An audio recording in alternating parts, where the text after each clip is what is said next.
Good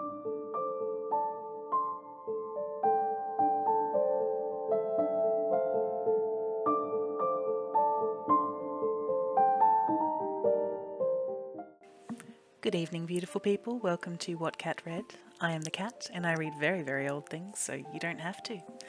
Tonight we'll be reading The Fall of the House of Usher by Edgar Allan Poe. Shall we begin?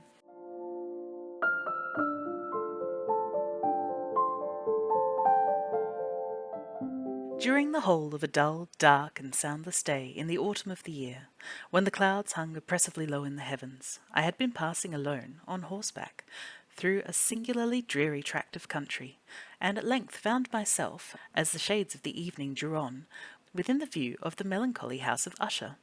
I know not how it was, but with the first glimpse of the building, a sense of insufferable gloom pervaded my spirit. I say insufferable, for the feeling was unrelieved by any of that half-pleasurable because poetic sentiment with which the mind usually receives even the sternest natural images of the desolate or terrible. I looked upon the scene before me, upon the mere house and the simple landscape features of the domain, upon the bleak walls, upon the vacant eye-like windows, upon a few rank sedges, and upon a few white trunks of decayed trees, with an utter depression of soul which I can only compare to no earthly sensation more properly than to the after-dream of the reveller upon opium, the bitter lapse into everyday life, the hideous dropping off of the veil. There was an iciness, a sinking, a sickening of the heart, an unredeemed dreariness of thought which no goading of the imagination could torture into aught of the sublime. What was it, I paused to think, what was it that so unnerved me in the contemplation of the House of Usher? It was a mystery all insoluble, nor could I grapple with the shadowy fancies that crowded upon me as I pondered. I was forced to fall back upon the unsatisfactory conclusion that while, beyond doubt, there are combinations of very simple natural objects which have the power of thus affecting us, still the analysis of this power lies among considerations beyond our depth.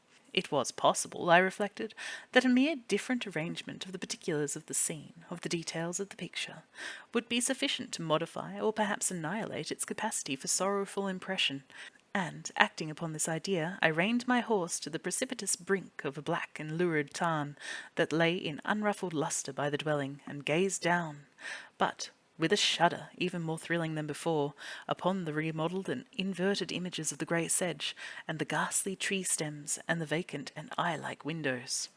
Nevertheless, in this mansion of gloom, I now proposed to myself a sojourn of some weeks. Its proprietor, Roderick Usher, had been one of my boon companions in boyhood, but many years had elapsed since our last meeting. A letter, however, had lately reached me in a distant part of the country, a letter from him, which, in its wildly importunate nature, had admitted of no other than a personal reply. The message gave evidence of nervous agitation. The writer spoke of acute bodily illness, of a mental disorder which oppressed him, and of an earnest desire to see me as his best and indeed his only personal friend, with a view of attempting, by the cheerfulness of my society, some alleviation of his malady. It was the manner in which all this, and much more, was said, it was the apparent heart that went with his request, which allowed me no room for hesitation, and I accordingly obeyed forthwith what I still considered a very singular summons. Although as boys we had been even intimate associates, yet I really knew little of my friend. His reserve had been always excessive and habitual. I was aware, however, that his very ancient family had been noted, time out of mind, for a peculiar sensibility of temperament, displaying itself through long ages in many works of exalted art, and manifested of late in repeated deeds of munificent yet unobtrusive charity, as well as in passionate devotion to the intricacies, perhaps even more than to the orthodox and easily recognizable beauties of musical science. I had learned, too, the very remarkable fact that the stem of the Usher race, all time-honoured as it was, had put forth, at no period, any enduring branch. In other words, the entire family lay in the direct line of descent, and had always, with very trifling and very temporary variation, so lain. It was this deficiency, I considered, while running over in thought the perfect keeping of the character of the premises with the accredited character of the people, and while speculating upon the possible influence which the one, in the long lapse of centuries, might have exercised upon the other. It was this deficiency, perhaps, of collateral issue, and the consequent undeviating transmission from sire to son of the patrimony with the name, which had at length so identified the two, to merge the original title of the estate in the quaint and equivocal appellation of the House of Usher, an appellation which seemed to include, in the minds of the peasantry who used it, both the family and the family mansion. I have said that the sole effect of my somewhat childish experiment, that of looking down within the tarn, had been to deepen the first singular impression. There can be no doubt that the consciousness of the rapid increase of my superstition, for why should I not so term it, served mainly to accelerate the increase of itself. Such, I have long known, is the paradoxical law of all sentiments having terror as a basis. And it might have been for this reason only that, when I again uplifted my eyes to the house itself, from its image in the pool there grew in my mind a strange fancy, a fancy so ridiculous indeed that I but mention it to show the vivid force of the sensations which oppressed me.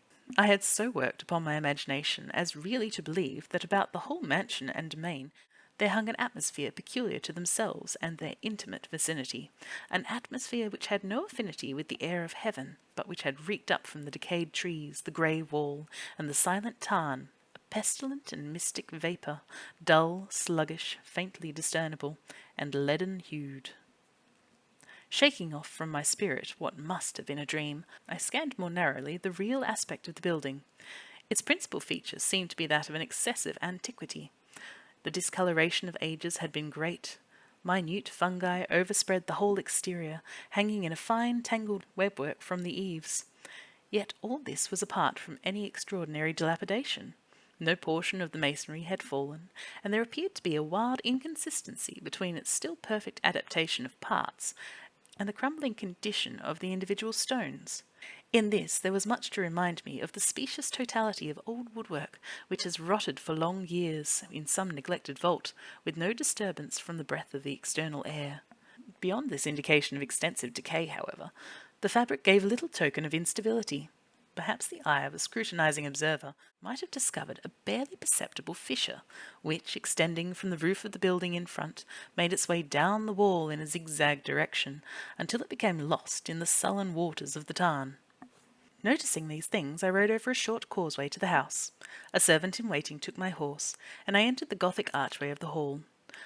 A valet of stealthy step thence conducted me, in silence, through many dark and intricate passages in my progress to the studio of his master. Much that I encountered on the way contributed, I know not how, to heighten the vague sentiments of which I had already spoken.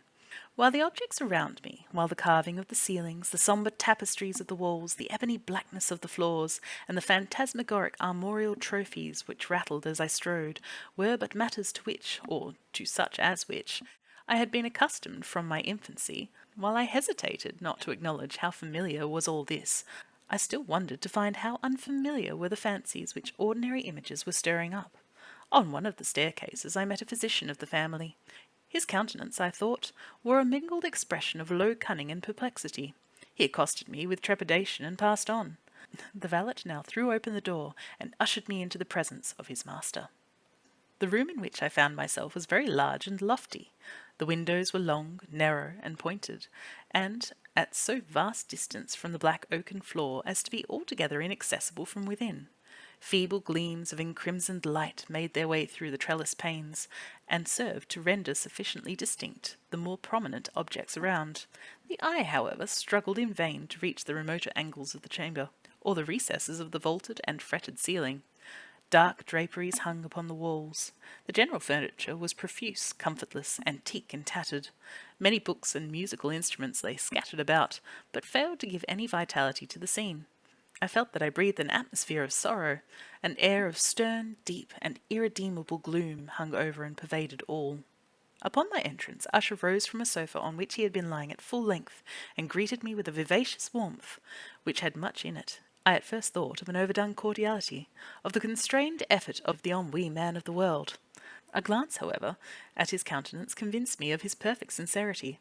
We sat down, and for some moments, while he spoke not, I gazed upon him with a feeling half of pity, half of awe. Surely man had never before so terribly altered, in so brief a period, as had Roderick Usher. It was with difficulty that I could bring myself to admit the identity of the man being before me with the companion of my early boyhood.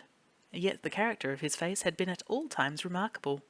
A cadaverousness of complexion, an eye large, liquid, and luminous beyond comparison, lips somewhat thin and very pallid, but of a surpassingly beautiful curve, a nose of a delicate Hebrew model, but with a breadth of nostril unusual in similar formations, a finely moulded chin, speaking, in its want of prominence, of a want of moral energy, hair of a more than web-like softness and tenuity. These features, with an inordinate expansion above the regions of the temple, made up altogether a countenance not easily to be forgotten. And now the mere exaggeration of the prevailing character of these features, and of the expression they were wont to convey, lay so much of change that I doubted to whom I spoke. There now a ghastly pallor of the skin, and there now miraculous lustre of the eye, above all startled and even awed me. The silken hair, too, had been suffered to grow all unheeded, and as, in its wild gossamer texture, it floated rather than fell about the face, I could not, even with effort, connect its arabesque expression with any idea of simple humanity. In the manner of my friend, I was at once struck with an incoherence, an inconsistency, and I soon found this to arise from a series of feeble and futile struggles to overcome an habitual trepidancy, an excessive nervous agitation. For something of this nature I had indeed been prepared, no less by his letter than by reminiscences of certain boyish traits, and by conclusions deduced from his peculiar physical conformation and temperament. His action was alternately vivacious and sullen. His voice varied rapidly from a tremulous indecision, when the animal spirit seemed utterly in abeyance, to that species of energetic concision, that abrupt, weighty, unhurried, and hollow-sounding enunciation, that leaden, self-balanced, and perfectly modulated guttural utterance, which may be observed in the lost drunkard, or the irreclaimable eater of opium, during the periods of his most intense excitement. It was thus that he spoke of the object of my visit, of his earnest desire to see me, and of the solace he expected me to afford him. He entered at some length into what he conceived to be the nature of his malady. It was, he said, a constitutional and family evil, and one for which he desired to find a remedy. A mere nervous affection, he immediately added, which would undoubtedly soon pass off. It displayed itself in a host of unnatural sensations. Some of these, as he detailed them, interested and bewildered me, although perhaps the terms of the general manner of the narration had their weight. He suffered much from a morbid acuteness of the senses. The most insipid food was alone endurable. He could wear only garments of certain texture. The odours of all flowers were oppressive. His eyes were tortured even by a faint light, and there were but peculiar sounds, and these from stringed instruments which did not inspire him with horror. To an anomalous species of terror I found him a bounden slave. "I shall perish," said he. "I must perish in this deplorable folly. Thus, and not otherwise shall I be lost. I dread the events of the future, not in themselves, but in their results. I shudder at the thought of any, even the most trivial incident, which may operate upon this intolerable agitation of soul. I have, indeed, no abhorrence of danger except in its absolute effect, in terror. In this unnerved, in this pitiable condition, I feel that the period will sooner or later arrive when I must abandon life and reason together in some struggle with the grim phantasm. Fear." I learned, moreover, at intervals, and through broken and equivocal hints, another singular feature of his mental condition. He was enchained by certain superstitious impressions in regard to the dwelling which he tenanted, and whence, for many years, he had never ventured forth, in regard to an influence whose superstitious force was conveyed in terms too shadowy here to be restated, an influence which some peculiarities in the mere form of substance of his family mansion had, by dint of long sufferance, he said, obtained over his spirit, an effect which the physique of the grey walls and turrets, and of the dim tarn into which they all looked down, had at length brought upon the morale of his existence.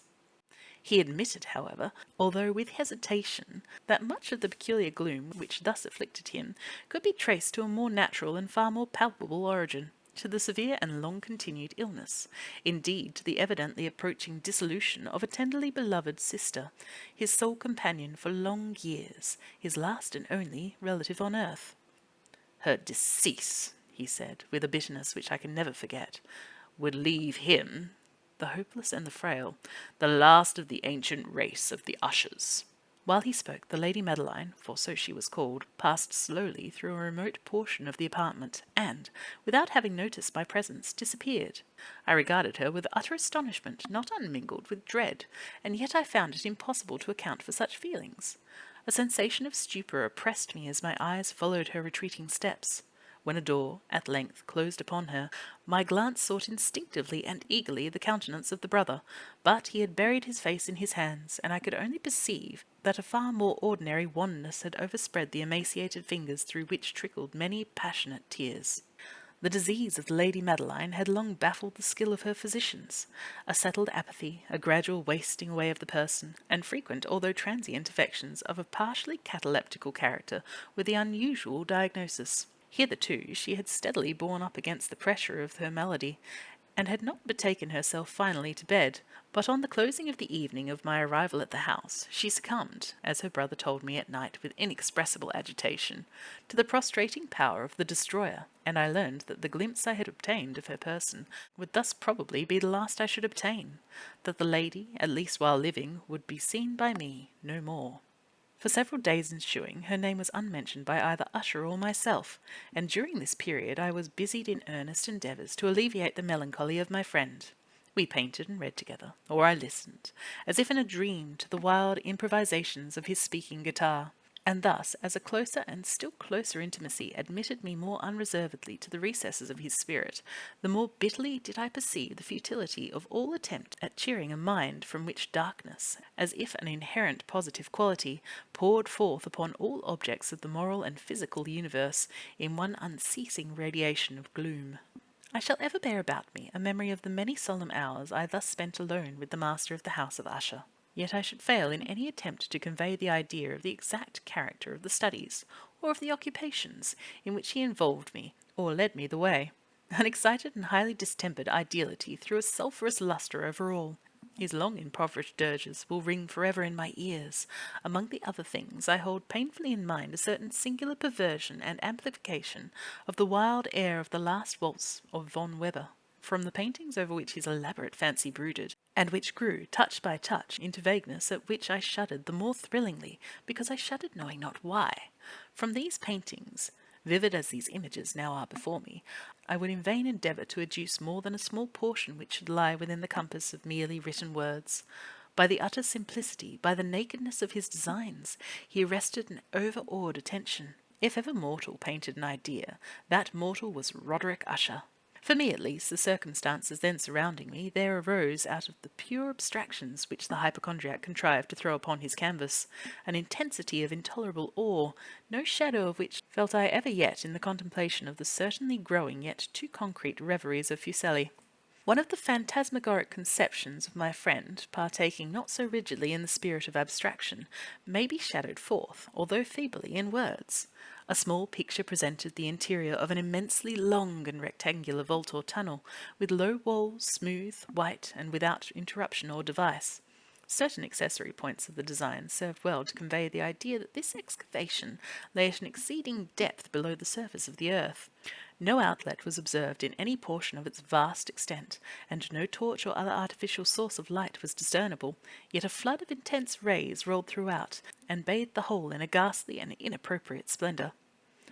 I have just spoken of that morbid condition of the auditory nerve which rendered all music intolerable to the sufferer, with the exception of certain effects of stringed instruments.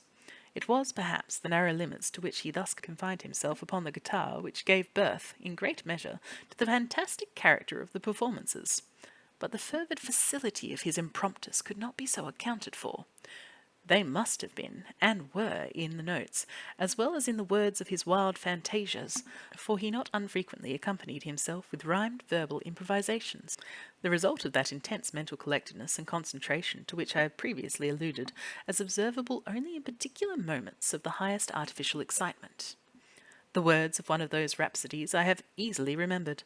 I was perhaps the more forcibly impressed with it as he gave it, because, in the under or mystic current of its meaning, I fancied that I perceived, and for the first time, a full consciousness on the part of Usher of the tottering of his lofty reason upon her throne. The verses, which were entitled The Haunted Palace, ran very nearly, if not acutely, thus: In the greenest of our valleys, by good angels tenanted, once a fair and stately palace, radiant palace, reared its head. In the monarch thought's dominion it stood there, never seraph spared opinion over fabric half so fair. Banners yellow, glorious, golden, on its roof did float and flow. This, all this, was in the olden time long ago. And every gentle air that dallied in that sweet day, along the ramparts plumed and pallid, a winged odour went away. Wanderers in that happy valley through two luminous windows saw spirits moving musically to a lute's well-tuned law. Round about a throne where sitting Porphyro Gene, in state his glory well befitting, the ruler of the realm was seen. And all with pearl and ruby glowing was the fair palace door, through which came flowing, flowing, flowing, and sparkling evermore, a troop of echoes whose sweet duty was but to sing, in voices of surpassing beauty, the wit and wisdom of their king. But evil things in robes of sorrow assailed the monarch's high estate. Ah, let us mourn, for never morrow shall dawn upon him desolate. And round about his home the glory that blushed and bloomed is but dim remembered story of the old time entombed.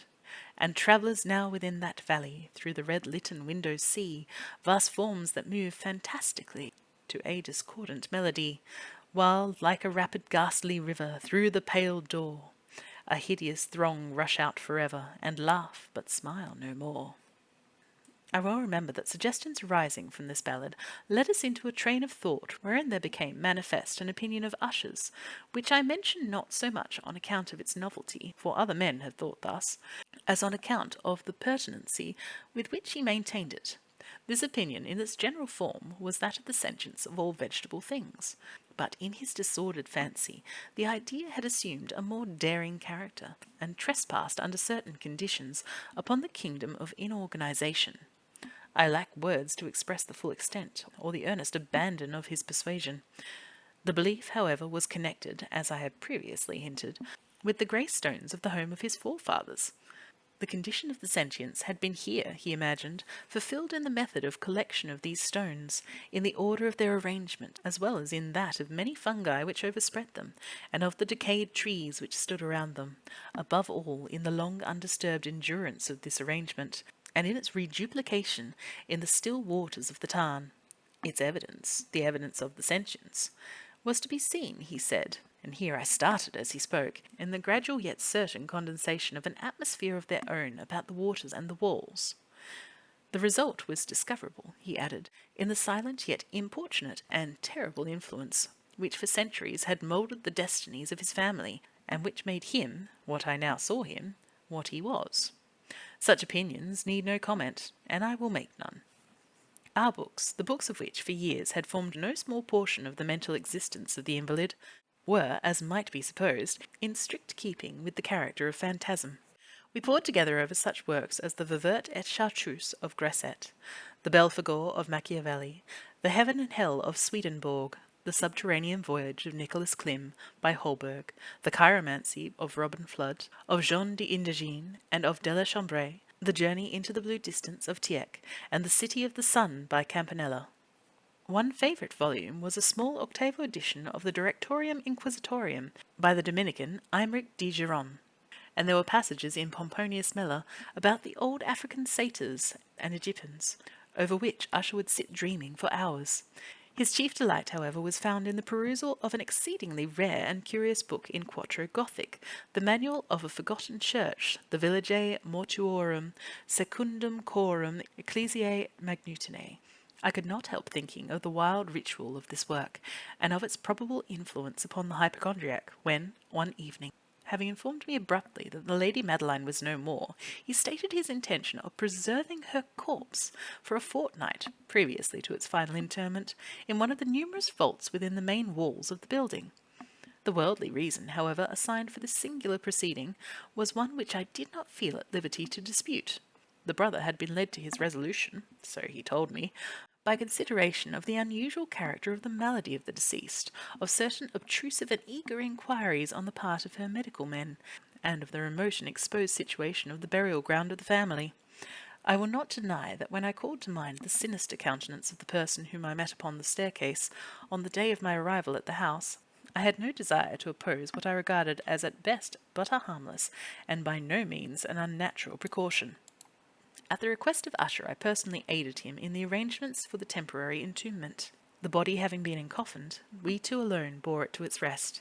The vault in which we placed it, and which had been so long unopened that our torches, half smothered in its oppressive atmosphere, gave us little opportunity for investigation, was small, damp, and entirely without means of admission for light, lying at great depth, immediately beneath the portion of the building in which was my own sleeping apartment. It had been used, apparently, in remote feudal times for the worst purposes of a donjon keep, and, in later days, as a place of deposit for powder, or some other highly combustible substance, as a portion of its floor, and the whole interior of a long archway through which we reached it, were carefully sheathed with copper.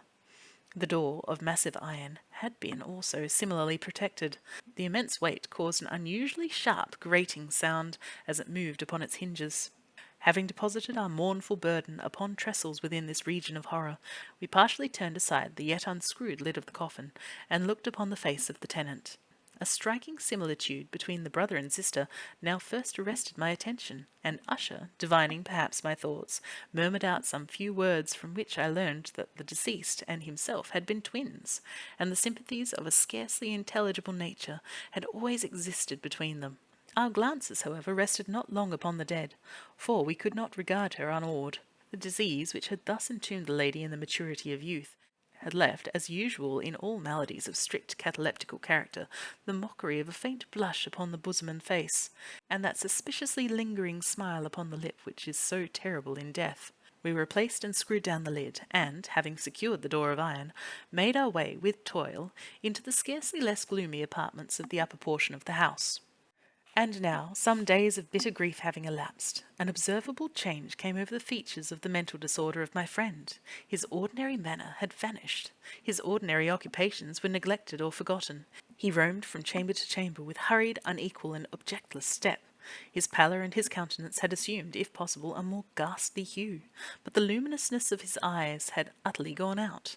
The once occasional huskiness of his tone was heard no more, and a tremulous quaver, as if of extreme terror, habitually characterized his utterance. There were times, indeed, when I thought his unceasingly agitated mind was labouring with some oppressive secret, to divulge which he struggled for the necessary courage. At times, again, I was obliged to resolve all into the mere inexplicable vagaries of madness, for I beheld him gazing upon the vacancy for long hours in an attitude of profoundest attention, as if listening to some imaginary sound. It was no wonder that his condition terrified, that it infected me. I felt creeping upon me, by slow yet certain degrees, the wild influences of his own fantastic yet impressive superstitions. It was especially upon retiring to my bed late in the night of the 7th or 8th day after the placing of the Lady Madeline within the donjon that I experienced the full power of such feelings. Sleep came not near my couch, while the hours waned and waned away. I struggled to reason off the nervousness which had dominion over me. I endeavoured to believe that much, if not all, of what I felt was due to the bewildering influence of the gloomy furniture of the room, of the dark and tattered draperies, which, tortured into motion by the breath of a rising tempest, swayed fitfully to and fro upon the walls and rustled uneasily about the decorations of the bed.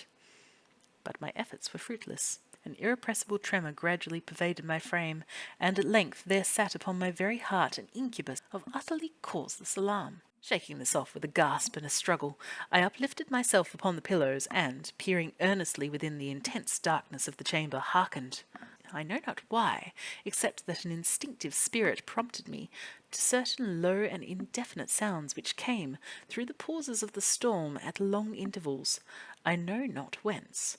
Overpowered by an intense sentiment of horror, unaccountable yet unendurable, I threw on my clothes with haste, for I felt that I should sleep no more during the night, and endeavoured to arouse myself from the pitiable condition into which I had fallen, by pacing rapidly to and fro through the apartment. I had taken but few turns in this manner, when a light step on an adjoining staircase arrested my attention. I presently recognized it as that of Usher.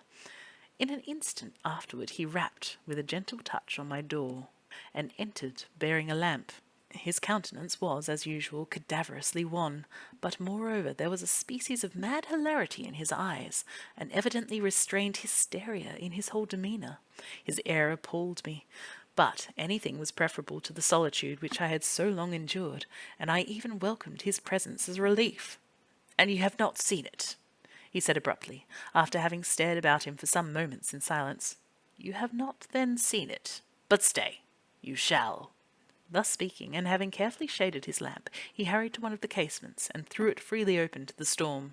The impetuous fury of the entering gust nearly lifted us from our feet. It was, indeed, a tempestuous yet sternly beautiful night, and one wildly singular in its terror and its beauty. A whirlwind had apparently collected its force in our vicinity, for there were frequent and violent alterations in the direction of the wind, and the exceeding density of the clouds, which hung so low as to press upon the turrets of the house, did not prevent our perceiving the lifelike velocity with which they flew careering from all points against each other, without passing away into the distance.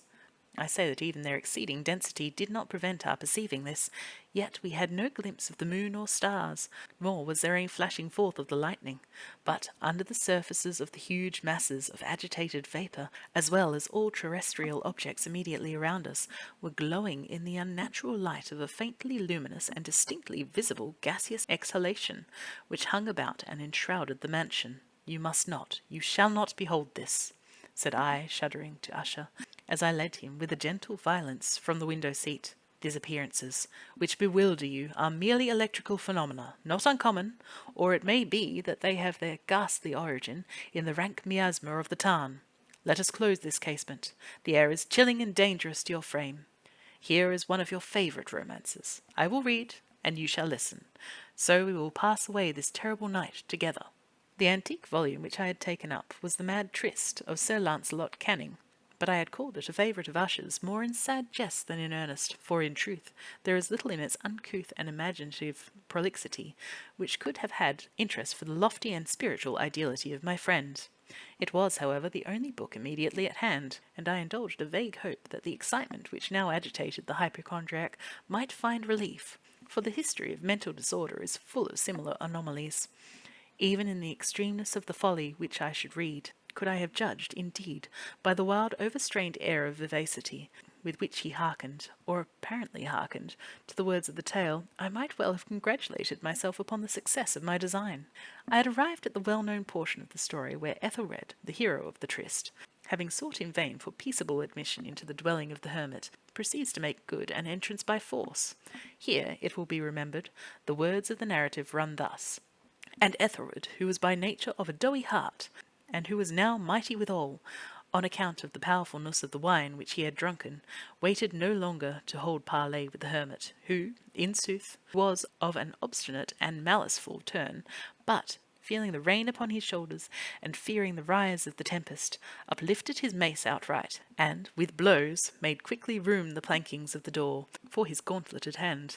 And now, pulling therewith sturdily, he so cracked and ripped and tore all asunder, that the noise of the dry and hollow-sounding wood alarummed and reverberated throughout the forest." At the termination of this sentence I started, and, for a moment, paused, for it appeared to me, although I had once concluded my excited fancy had deceived me, it appeared to me that, from some very remote portion of the mansion, there came indistinctly to my ears what might have been, in its exact similarity of character, the echo, but a stifled and dull one certainly, of the very cracking and ripping sound which Sir Lancelot had so particularly described.